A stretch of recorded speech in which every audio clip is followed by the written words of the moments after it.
Hey y'all, it's Lady Jarhead. I'm just going to quickly show the new molds that I just made the other day.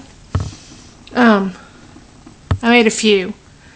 I've got more I've got to make. I got an order to make. And then a couple more pieces I want to mold, but I'm going to show really quickly the new ones. I know y'all had seen I make this pretty good size Hello Kitty one, which I've already made. But if you can see how big that is.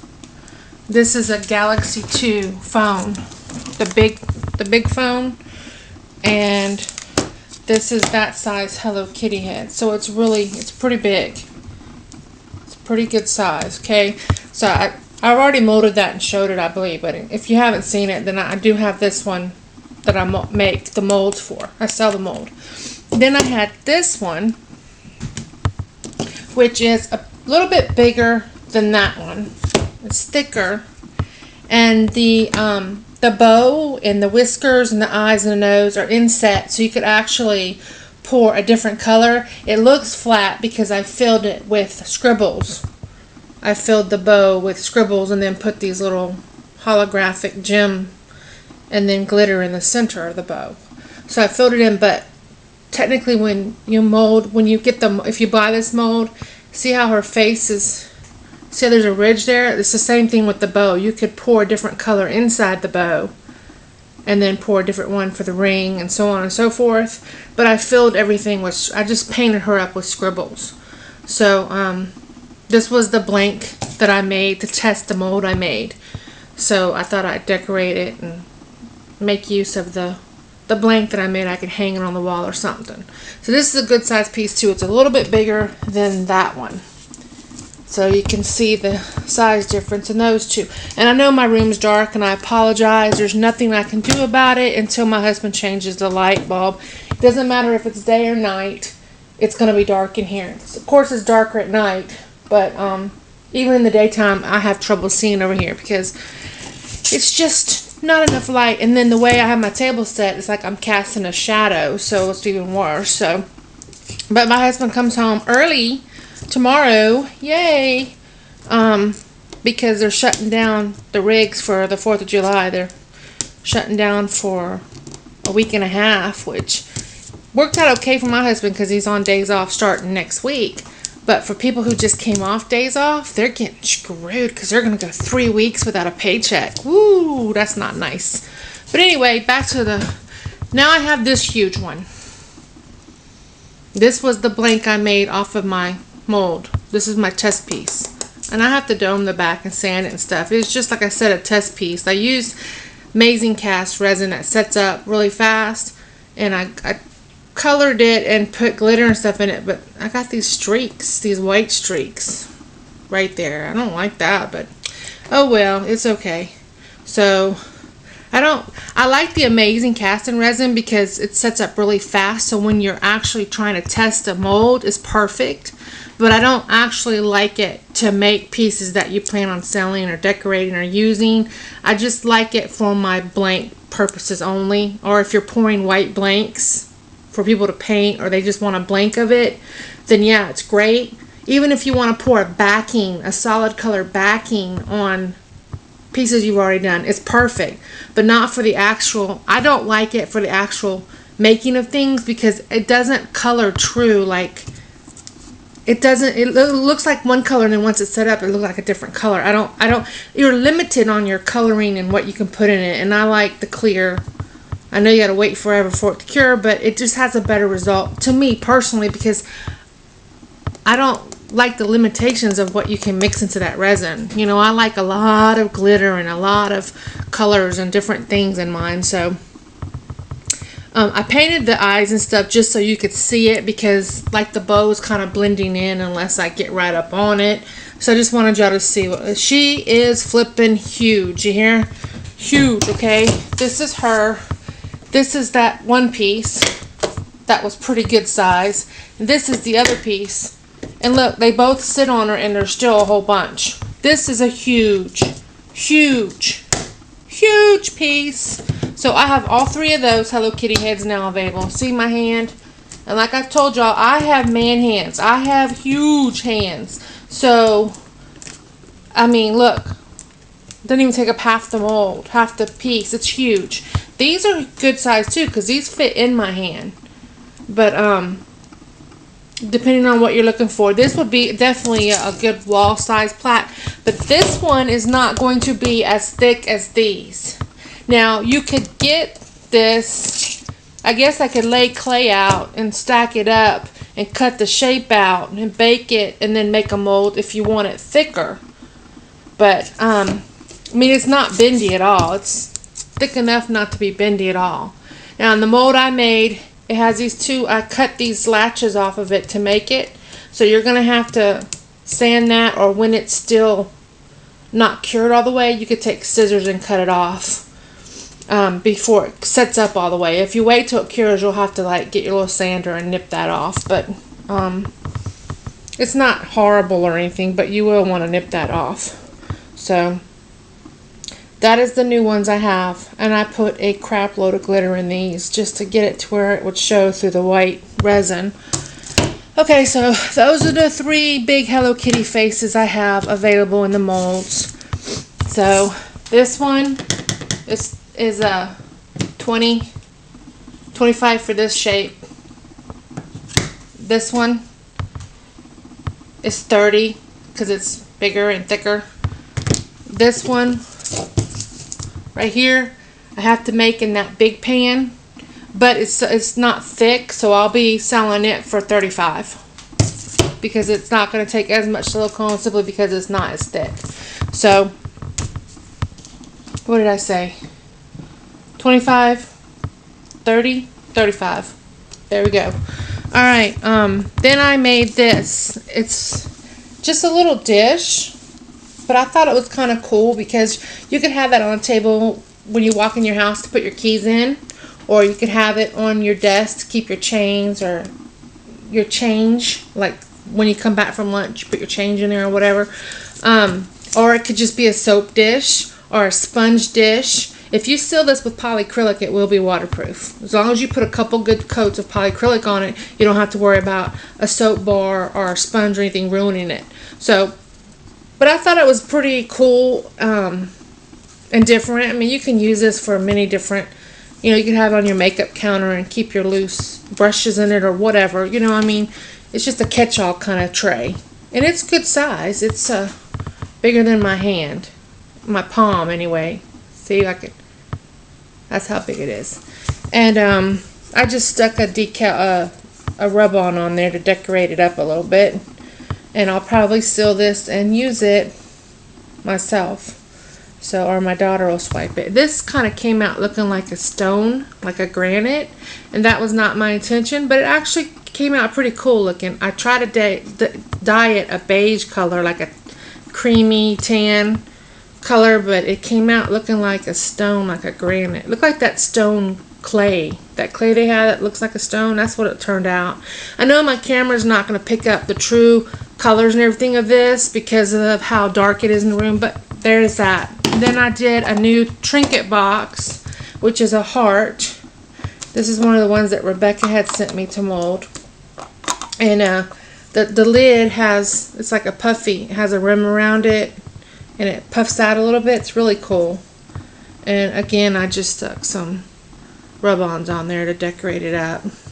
I'll glaze that over and use that as a gift box or something, because the lid and the body are slightly off color. They're not the same color.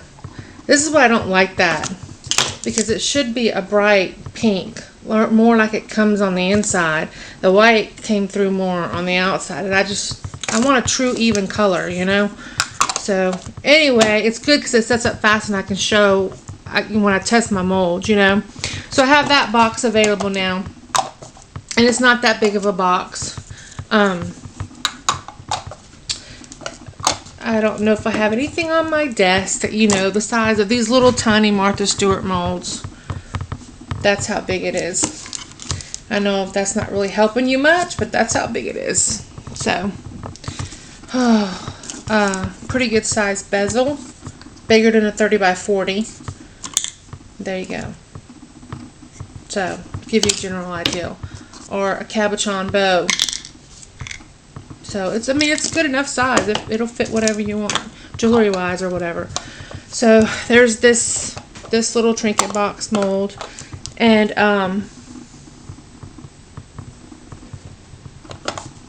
what was I selling? See, I just brain farted. What was I selling my other molds for? My other trinket box molds. I don't remember, 35 or 40, one of the two. I'll have to put it in the description bar. Actually, I'll just say 35 because it's not that big of a piece. So 35 for that. And I didn't make this mold yesterday, but I just wanted to show it because I don't think anybody knows I have this box available. It's a top hat.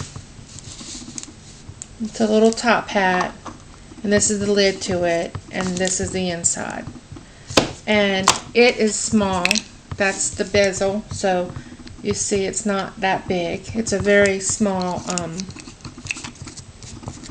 inside is very small. So, and compared to the heart, that's the size. The rim kind of sticks out, makes it look bigger, but the inside really isn't that big. So it's a little top hat, little box that I do mold that as well. I know there's a lot of little things that people don't really realize I have, but this is one of them. So I thought I would show that. And then this is a new trinket box mold I now carry. It's an ice cream cone, and the bottom is textured like a real cone. It has the lines and everything in it. This is a pretty good size one. This fits quite a bit in it. I mean, as you can tell, you'll have plenty of room in that one. That's a good size. And then the ice cream just has that little lip there, which sits inside, so that way the box, fits on there pretty securely. It's not going to fall off. You'll have to actually pick it up. So that's what I like about these types, because they have that little lip, whereas this one just sits on top. There's no lip or anything. I prefer these myself, but not everything has lips on it, so but this one does. So, and the top is a bit heavier, way heavier than the bottom. The bottom's really light because it's hollow, but the top is it's not really heavy, but it's got a good little weight to it. So this one's going to be $45 with shipping and handling and everything. Well, I don't charge for handling, but I do wrap it well. I do, however, insure a lot of my molds that I mail off in case the post office screws me yet again. So that's why my shipping cost is included in my prices, because I add that. And then, of course, the mold. This is the mold I made, the skull I made out of the mold. I'm not going to sell that mold, though. It just took too much silicone, and it was really hard to demold. You have to actually cut the front and the back pretty much halfway down in order to reach in to release the skull. And I just don't know if people would be happy with that or not. A lot of people might be like, wow, I don't want to have to cut the mold. Well, you're not going to be able to get it out if you don't. There's no way. So, plus the fact that it pretty much took almost a gallon of silicone to make that mold. I made it bigger. Next time I'll make it smaller. I was giving myself room to be able to push, to press, to release it, and I didn't need to do that since I had to cut it. So it'll actually take, a good amount of silicone, because look how deep, look how much silicone right there I wasted on the back part. And I ended up having to cut it anyway. See, I had to cut it down on both sides to be able to release it. And then you just put a rubber band around it, or you just put tape around it. It didn't leak at all, so it's not a big deal. But I know some people wouldn't like that, and I don't want to sell and have people upset about the mold. So if you're a person that knows the amount of silicone that goes into making that, and that when I give you the price you won't have a heart attack on me, then if you're really, really, really interested in it, then PM me and I'll let you know. But other than that, it's just going to be too expensive. So but this is the skull I got out of it, and I'm really super psyched about it. this is the wax that I put, that was left over in the mold from the object that I molded. And I was going to clean it out before I poured it, and I said, no, I'm going to leave it in there because that's going to make a really cool effect on the piece, because I knew the heat from the resin would make it form to it, and it did, and it doesn't come off. It's awesome. So I learned something new about rubbing stuff inside the mold to get it to give that. To me, it looked kind of aged and burnt. I don't know.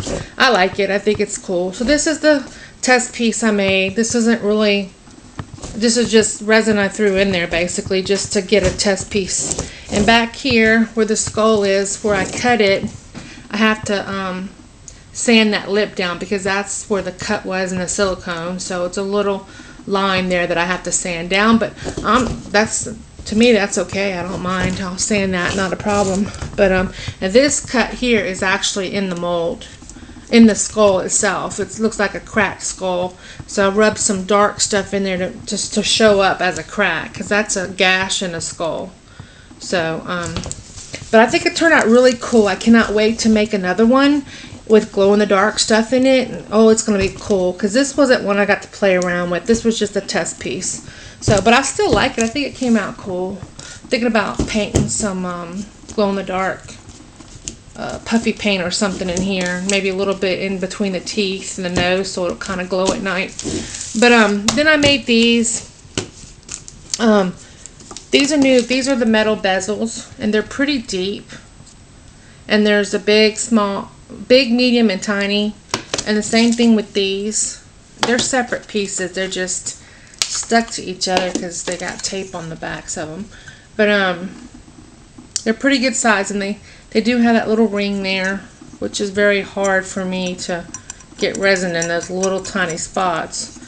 But as you can tell, the ring didn't come off on my test piece because I didn't get the resin all the way in there. That's what I hate about the little pieces. It's hard to get the resin in the little tiny little slits in the molds. But which to me, I don't use those anyway. But somebody else, if you as long as you carefully pull back the silicone and make sure resin gets in there, you'll have it. I just was throwing resin in these molds just to test. But I personally rather use bells or ice screws because those things can break easily because they're not metal, they're going to be resin, so they can snap off. So, but anyway, I thought these were really cool because they're deep. So you can put charms in here, stickers in here, whatever you want. You could even do one thin layer and put stickers in or put confettis in and then let that cure and then do another layer with your stickers. So there's a 3D effect. And these are deep enough to do that. You could actually do 3 or 4 thin layers in this. So this one is pretty good size. And then, like I said, you have the smaller and the teeny tiny. And I could put all 3 of these on one mold. Here's the medium. See how thick those are? Those are pretty thick. There you go. You can get a better idea by the side view. So I could put all 3 on one mold. Fit it all on one mold for $12, $15, something like that. I'll just say 12 since I threw 12 out there. So if you're interested in that, or there's these oval shaped ones. They're not as big as the hearts, but they're deep just like the hearts. So, and then the good thing about this is if you don't want these little knobs on the outside, as soon as you pop it out of the mold, just use your scissors and clip them right off, and it comes right off, no problems. So you could have it either way. You could either have it smooth like I made this one, or you could put the divots in it, whatever way you want. Okay, now I think that's it as far as, no, it's not. I molded these Tokidoki pieces too. I only popped out one, and I messed up the crown. I didn't get the resin all the way down in there, so his little crown doesn't have the point on the front one. But that's how they came out. It came out pretty good. It gets all the details. It's just I didn't pour all the silicone all the way down in there. This is him. This is what the front point would look like if I hadn't screwed it up. So I have the little lion dude. I have this little, I don't know their names, so I have this little goblin ghost dude. I have this, which I guess is the girl one, the pink hood. I have that. And then I have this one with the beret and the thingamajig. And then I have Tokidoki Donatella. I know her in the cactus suit. I think that's Donatella in the cactus suit. I know this one is Donatella. Now, one thing I will say, this was very easy to get out. These two were a blippity blip to get out because of these things. You have to really, I have really bad arthritic hands, so it probably wouldn't be as hard for you as it was for me, but I'm not going to lie to you, these are difficult to get out. So, I would sell these 3 in a mold because I was able to fit 3 in one, on one little thing like this, and those would be $15 because they're thick. So, and that's really all I have available. I'm going to do another video right after this one. I just wanted to show the new things I have available. If you're interested, just PM me, and we'll go from there. Thanks. Bye, y'all.